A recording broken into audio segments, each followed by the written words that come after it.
देवराज इंद्र तथा देवताओं की प्रार्थना स्वीकार करके महर्षि दधीचि ने देह त्याग किया। उनकी अस्थियां लेकर विश्वकर्मा ने वज्र बनाया। उसी वज्र से अजय प्राय वृत्रासुर को इंद्र ने मारा और स्वर्ग पर पुनः अधिकार किया। यह सब बातें अपनी माता सुरवचा से बालक पिप्पलाद ने सुनी। अपने पिता दधीचि के घातक देवताओं पर उन्हें बड़ा क्रोध आया। स्वार्थवश ये देवता मेरे तपस्वी पिता से उनकी हड्डियां मांगने में भी लज्जित नहीं हुए। पिप्पलाद ने सभी देवताओं को नष्ट कर देने का संकल्प करके तपस्या प्रारंभ कर दी। पवित्र नदी गौतमी के किनारे बैठकर तपस्या करते हुए पिप्पलाद को दीर्घकाल बीत गया। अंत में भगवान शंकर प्रसन्न हुए। उन्होंने पिप्पलाद को दर्शन देकर कहा, बेटा वर मांगो।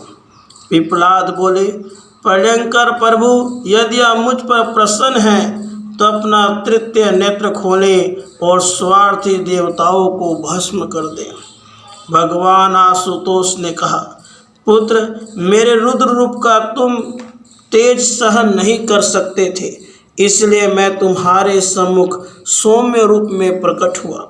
मेरे तृतीय नेत्र के तेज का आवाहन मत करो, उससे संपूर्ण विश्व भस्म हो जाएगा। पिप्पलाद ने कहा, प्रभु, देवताओं और उनके द्वारा संचालित इस विश्व पर मुझे तनिक भी मोह नहीं। आप देवताओं को भस्म कर दें, भले विश्व भी उनके साथ भस्म हो जाए। परमोदर मंगल में आशुतोष हंसे। उन्होंने कहा, तुम्हें एक अवसर और मिल रहा है, तुम अपने अंतःकरण में मेरे रुद्र रूप का दर्शन करो।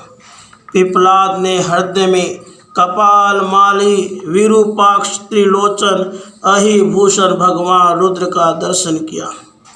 उस ज्वाला में प्रचंड स्वरूप के हृदय में प्रादुर्भाव होते ही पिप्पलाद को लगा कि उनका रोम रोम भस्म हुआ जा रहा है। उनका पूरा शरीर थर थर कांपने लगा। उन्हें लगा कि वे कुछ ही क्षणों में चेतनाहीन हो जाएंगे। आर्त स्वर में उन्होंने फिर भगवान शंकर को पुकारा। हृदय की प्रचंड मूर्ति अदृश्य हो गई।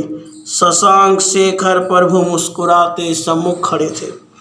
मैंने देवताओं को भस्म करने की प्रार्थना की थी, आपने मुझे ही भस्म करना प्रारंभ किया। पिप्पलाद उलाहना के स्वर में बोले। शंकर जी ने स्नेहपूर्वक समझाया, विनाश किसी एक स्तर से ही प्रारंभ होकर व्यापक बनता है और सदा वह वहीं से प्रारंभ होता है जहाँ उसका आवाहन किया गया हो। तुम्हारे हाथ के देवता इंद्र हैं, नेत्र के सूर्य, नासिका के अश्विनी कुमार, मन के चंद्रमा। इसी प्रकार प्रत्येक इंद्रिय तथा अंग के अधिदेवता है। उन अधिदेवताओं को नष्ट करने से शरीर कैसे रहेगा? बेटा, इसे समझो कि दूसरों का मंगल चाहने पर पहले स्वयं अपना अमंगल होता है। तुम्हारे पिता महर्षि दधीचि ने दूसरों के कल्याण के लिए अपनी हड्डियां तक दे दी। उनके त्याग ने उन्हें अमर कर दिया। वे दिव्य धाम में अनंत काल तक निवास करेंगे। तुम उनके पुत्र हो। तुम्हें अपने पिता के गौरव के अनुरूप सबके मंगल का चिंतन करना चाहिए। पिप्पलाद ने भगवान विश्वनाथ के चरणों में मस्तक झुका दिया। राधे कृष्ण, राधे कृष्ण।